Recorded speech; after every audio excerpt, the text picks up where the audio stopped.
기하신 하나님의 말씀은 욥기서 25장 1절부터 6절입니다. 네, 우리가 이 욥을 찾아온 3명의 친구들이 1차 논쟁이 끝나고 2차 논쟁이 끝나고 3차 논쟁에 들어왔습니다.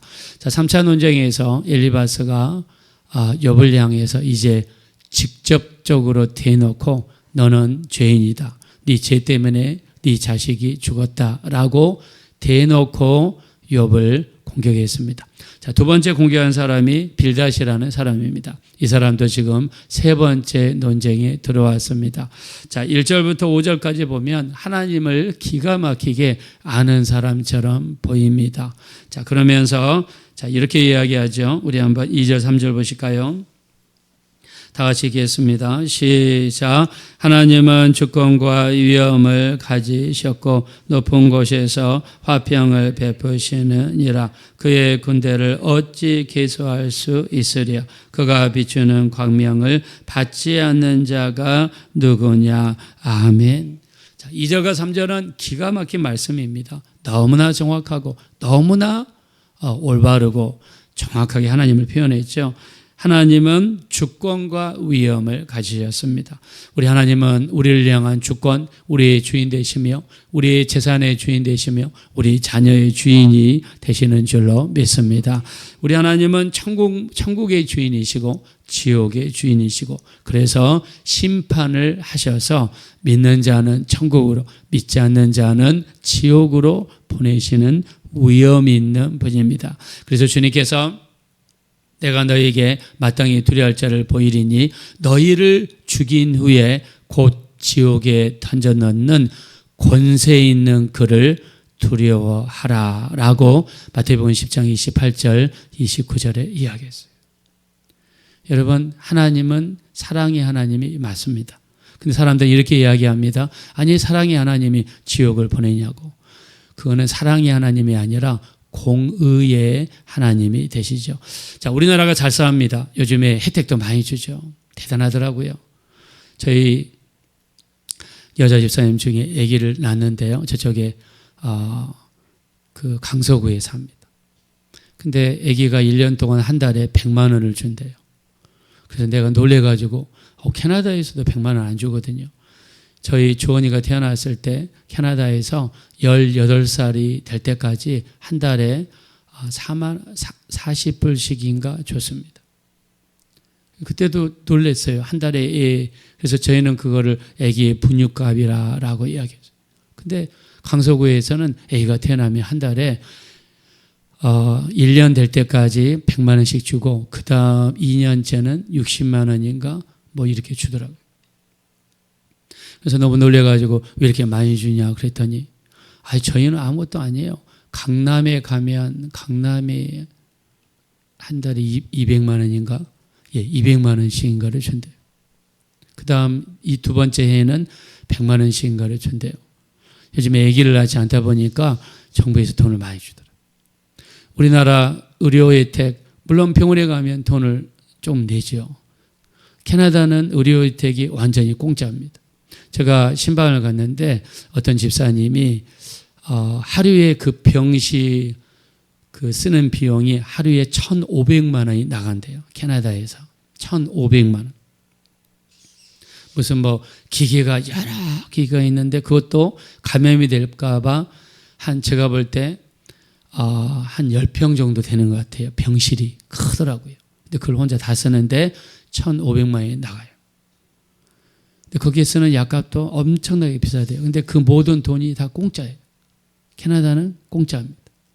너무 놀랐습니다. 근데 병원비가 공짜다 보니까 이 사람이나 저 사람이나 그냥 무조건 병원에 갑니다. 그래서 여러분 길은 이렇게 폭이 정해져 있잖아요. 근데 사람이 한 번에 모이면 가는데 통과하는데 오래 걸리잖아요. 거기도 마찬가지입니다. 공짜다 보니까 병원에 가면 사람들이 병원에 그냥 공짜니까 사람이 미어 터집니다. MRI 한번 찍는데 3개월을 기다려야 돼요. 응급실에 갔는데 하도 사람이 많으니까 기다리다 사람이 죽어요. 공짜라서 좋긴 하지만 기다리는 게 어마어마하게 오래 걸립니다. 근데 우리나라 앰뷸런스가 어저께 어떤 그 청주인가요? 어떤 학생인가 쓰러졌는데 앰뷸런스가 오는데 25분인가 걸렸대요. 그래서 난리가 났습니다. 그 애가 죽었어요. 그 앰뷸런스 그 119 직원이 전화를 딱 받았는데 어디로 보내달라고 그랬는데 그걸 잘못 알아가지고 딴 데로 보내버려요. 딴 데 갔더니 거기에 병원이 없어요. 그래서 그 앰뷸런스 기사가 빨리 본부에 전화해가지고 주소를 잘못 줬다 주니까 그때서 확인해가지고 올바른 주소를 줬는데 가니까 사람이 죽었어요. 이런 일이 우리나라에서 일어나면 막 난리가 나죠. 앰뷸런스가 5분 내에 안 왔네, 10분 뒤에 안 왔네, 우리나라 난리가 나죠. 근데 캐나다는요, 병원에서 기다리다가 죽어요. 기다리다 죽어요. 저도 이 콩팥에 그 키드니 스톤, 우리 신장 결석이 있어가지고 병원에 갔습니다. 병원에 갔는데 그냥 거의 엄청나게 많이 기다리더라고요. 기다리면서 죽는 줄 알았습니다. 우리나라는 막 그냥 가면은 직통으로 막 팍팍팍 하죠. 우리나라 얼마나 여러분 좋습니까? 자, 정부에서는요, 이렇게 복지 혜택을 이렇게 주지요. 근데 정부가 마냥 좋기만 합니까? 범죄하면 법에 의해서 대통령이라도 사형 선고를 내리는 나라고 대통령이라도 감방에 보내는 나라. 그러면 우리나라가 나쁜 나라인가요? 우리나라가 여러분 나쁜 나라예요? 아니죠. 우리나라 좋은 나라죠. 우리나라니까. 우리가 태어났으니까. 누가 대통령이 되든 간에 우리는 기도해 줘야 됩니다. 우리나라가 잘 돼야 되니까. 그게 내가 잘 되는 거 아닙니까? 우리 이 나라는 이렇게 복지도 베풀지만 법에 따라서 엄중하게 집행합니다. 하나님도 마찬가지. 하나님도 우리에게 한량없는 사랑을 쏟아부으십니다. 우리에게 주신 가장 큰 사랑, 가장 큰 축복이 무엇입니까? 그 하나밖에 없는 아들을 이 땅에 보내셔서 인간의 형상을 입고 이 땅에 오셔서 그 모진 매와 채찍과 고문을 당하시고 십자가에서 그 고통을 참아가면서 흘리신 그 보혈로 우리가 제사함 받았고 휘장이 무너지고 하나님 아버지 앞에 나아가 기도할 수 있고 교제할 수 있고 이제 우리가 육체를 떠날 때 저 천국에 들어가 하나님을 직접 뵐 수 있는 이 놀라운 특권을 베풀어 주시기 위해서 아들을 우리에게 보내주신 것, 우리가 받을 수 있는 최고의 축복이요 최고의 사랑이라고 믿습니다. 이거 최고의 축복이에요. 무슨 왜 돈 안 주십니까? 왜 내게 집 안 주십니까? 왜 내게 이런 거 안 하십니까? 여러분 그건 엄중히 이야기하면 축복이 아니에요. 솔로몬을 보십시오. 그 많은 물질을 받고 축복을 받고 했어도 그가 하나님을 떠나잖아요. 중간에 하나님을 떠나잖아요. 그가 받은 물질, 그가 받은 축복이 그로 하여금 하나님을 떠나게 만들었어요. 그게 축복입니까? 그럼 이렇게 이야기하잖아요. 세상에 있는 모든 것이 헛되고 헛되며 헛되고 헛되니 모든 것이 헛되도다. 우리는 헛된 것을 구하고 거기에 기준을 맞춰서 내 뜻대로 이루지 않으면 하나님을 욕합니다. 그건 아니죠. 신앙생활이 무엇입니까?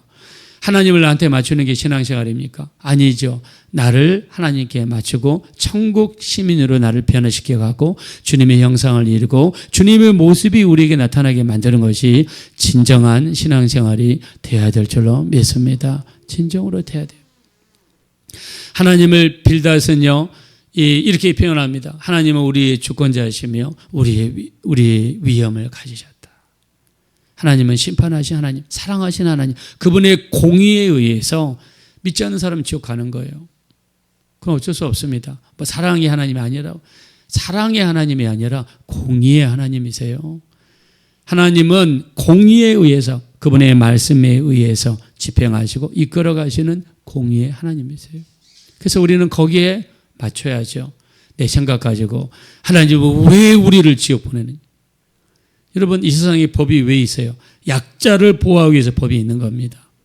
하나님이 그분의 법을 정하셔서 우리에게 엄중한 법을 주신 이유는 그렇지 않으면 이 땅에서 막 살고 이 땅에서 우리 마음대로 살고 육신의 정욕과 안목의 정욕과 이상의 자랑을 따르다가 딱 죽어서 여러분 지옥 가는 게 그게 하나님의 사랑입니까? 말 안 들으면 채찍을 쳐서라도 똑바로 돌아오게 만들고 하나님 말씀대로 살게 만드는 게 그게 하나님의 사랑이지. 자식이 아버지 나 초콜릿 줘. 초콜릿 갖다 줍니다. 아버지 도넛 줘. 갖다 줍니다. 그러면 단 것만 날마다 먹다가 이빨 다 빠지고 면역력이 약해지고 당뇨 걸리고 병 걸리고 그게 사랑입니까? 아니죠. 안 되면은 어렸을 때 쳐서라도 똑바른 길로 가게 만드는 게 사랑입니다. 징계는 다 받는 것이거늘 너에게 없으면 사생자요 참아들이 아니라 그랬습니다. 하나님은 우리 아버지가 되시니까 우리를 징계하시고 인도해 주시는 줄로 믿습니다. 인도해 주시는. 빌닷은 하나님은 우리의 주권자이시며 위험이 있다. 대단한 이야기를 했어요.